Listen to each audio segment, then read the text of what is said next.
A Hanging by George Orwell.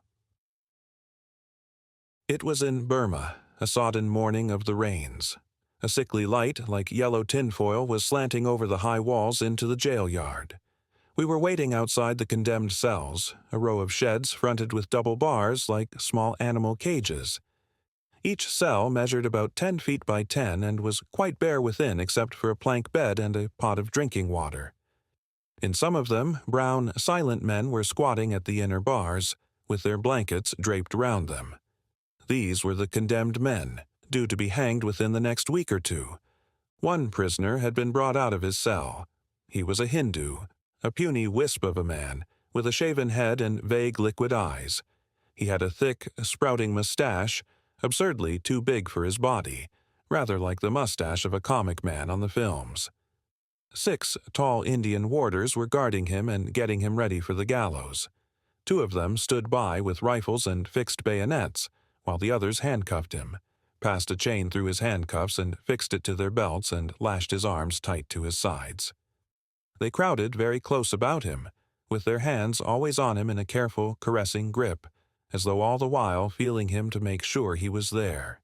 It was like men handling a fish which is still alive and may jump back into the water. But he stood quite unresisting, yielding his arms limply to the ropes as though he hardly noticed what was happening. 8 o'clock struck and a bugle call, desolately thin in the wet air, floated from the distant barracks. The superintendent of the jail, who was standing apart from the rest of us, moodily prodding the gravel with his stick, raised his head at the sound. He was an army doctor, with a gray toothbrush mustache and a gruff voice. "For God's sake, hurry up, Francis," he said irritably. "The man ought to have been dead by this time. Aren't you ready yet?"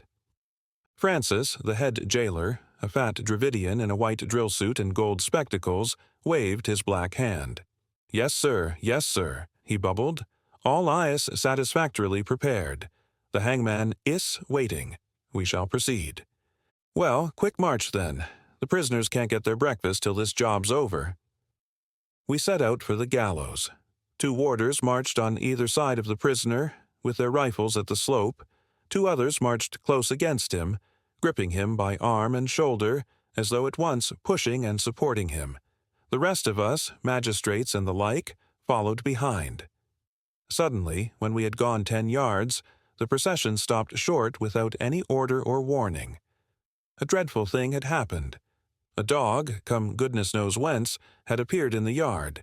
It came bounding among us with a loud volley of barks and leapt round us, wagging its whole body, wild with glee at finding so many human beings together. It was a large, woolly dog, half Airedale, half pariah. For a moment it pranced round us, and then, before anyone could stop it, it had made a dash for the prisoner, and jumping up tried to lick his face. Everyone stood aghast, too taken aback even to grab at the dog. "Who let that bloody brute in here?" said the superintendent angrily. "Catch it, someone."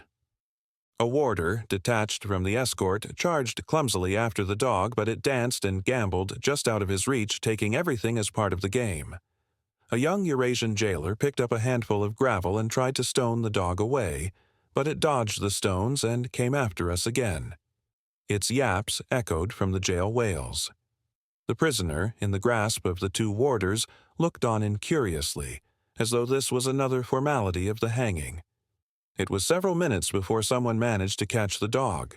Then we put my handkerchief through its collar and moved off once more, with the dog still straining and whimpering. It was about 40 yards to the gallows. I watched the bare brown back of the prisoner marching in front of me. He walked clumsily with his bound arms, but quite steadily, with that bobbing gait of the Indian who never straightens his knees. At each step his muscles slid neatly into place, the lock of hair on his scalp danced up and down, his feet printed themselves on the wet gravel. And once, in spite of the men who gripped him by each shoulder, he stepped slightly aside to avoid a puddle on the path. It is curious, but till that moment I had never realized what it means to destroy a healthy, conscious man. When I saw the prisoner step aside to avoid the puddle, I saw the mystery, the unspeakable wrongness of cutting a life short when it is in full tide. This man was not dying, He was alive, just as we were alive. All the organs of his body were working. Bowels digesting food, skin renewing itself, nails growing, tissues forming, all toiling away in solemn foolery. His nails would still be growing when he stood on the drop, when he was falling through the air with 1/10 of a second to live. His eyes saw the yellow gravel and the gray walls, and his brain still remembered, foresaw, reasoned even about puddles. He and we were a party of men walking together, seeing, hearing, feeling, understanding the same world, and in 2 minutes, with a sudden snap, one of us would be gone. One mind less, one world less. The gallows stood in a small yard, separate from the main grounds of the prison and overgrown with tall prickly weeds. It was a brick erection like 3 sides of a shed, with planking on top, and above that 2 beams and a crossbar with the rope dangling. The hangman, a gray-haired convict in the white uniform of the prison, was waiting beside his machine. He greeted us with a servile crouch as we entered. At a word from Francis, the 2 warders, gripping the prisoner more closely than ever, half led, half pushed him to the gallows and helped him clumsily up the ladder. Then the hangman climbed up and fixed the rope round the prisoner's neck. We stood waiting, 5 yards away. The warders had formed in a rough circle round the gallows, and then, when the noose was fixed, the prisoner began crying out on his God. It was a high, reiterated cry of "Ram! Ram! Ram! Ram!" Not urgent and fearful like a prayer or a cry for help, but steady, rhythmical, almost like the tolling of a bell. The dog answered the sound with a whine. The hangman, still standing on the gallows, produced a small cotton bag like a flour bag and drew it down over the prisoner's face. But the sound, muffled by the cloth, still persisted, over and over again. "Ram! Ram! Ram! Ram! Ram!" The hangman climbed down and stood ready, holding the lever. Minutes seemed to pass. The steady, muffled crying from the prisoner went on and on. "Ram! Ram! Ram!" Never faltering for an instant. The superintendent, his head on his chest, was slowly poking the ground with his stick. Perhaps he was counting the cries, allowing the prisoner a fixed number. 50, perhaps, or 100. Everyone had changed color. The Indians had gone gray like bad coffee, and 1 or 2 of the bayonets were wavering. We looked at the lashed, hooded man on the drop and listened to his cries. Each cry another second of life. The same thought was in all our minds. Oh, kill him quickly, get it over, stop that abominable noise. Suddenly the superintendent made up his mind. Throwing up his head, he made a swift motion with his stick. "Chalo!" he shouted almost fiercely. There was a clanking noise, and then dead silence. The prisoner had vanished, and the rope was twisting on itself. I let go of the dog, and it galloped immediately to the back of the gallows, but when it got there, it stopped short, barked, and then retreated into a corner of the yard, where it stood among the weeds, looking timorously out at us. We went round the gallows to inspect the prisoner's body. He was dangling with his toes pointed straight downwards, very slowly revolving, as dead as a stone. The superintendent reached out with his stick and poked the bare body. It oscillated slightly. "He's all right," said the superintendent. He backed out from under the gallows and blew out a deep breath. The moody look had gone out of his face quite suddenly. He glanced at his wristwatch. 8 minutes past 8. Well, that's all for this morning, thank God. The warders unfixed bayonets and marched away. The dog, sobered and conscious of having misbehaved itself, slipped after them.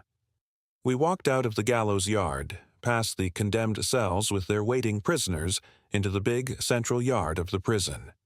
The convicts, under the command of warders armed with lathis, were already receiving their breakfast. They squatted in long rows, each man holding a tin pannikin, while 2 warders with buckets marched round ladling out rice. It seemed quite a homely, jolly scene after the hanging. An enormous relief had come upon us now that the job was done. One felt an impulse to sing, to break into a run, to snigger. All at once everyone began chattering gaily. The Eurasian boy walking beside me nodded towards the way we had come, with a knowing smile. "Do you know, sir, our friend," he meant the dead man, "when he heard his appeal had been dismissed, he pissed on the floor of his cell. From fright. Kindly take one of my cigarettes, sir. Do you not admire my new silver case, sir? From the boxwallah, 2 rupees, 8 annas. Classy European style." Several people laughed. At what? Nobody seemed certain. Francis was walking by the superintendent, talking garrulously. "Well, sir, all has passed off with the utmost satisfactoriness. It was all finished, flick, like that.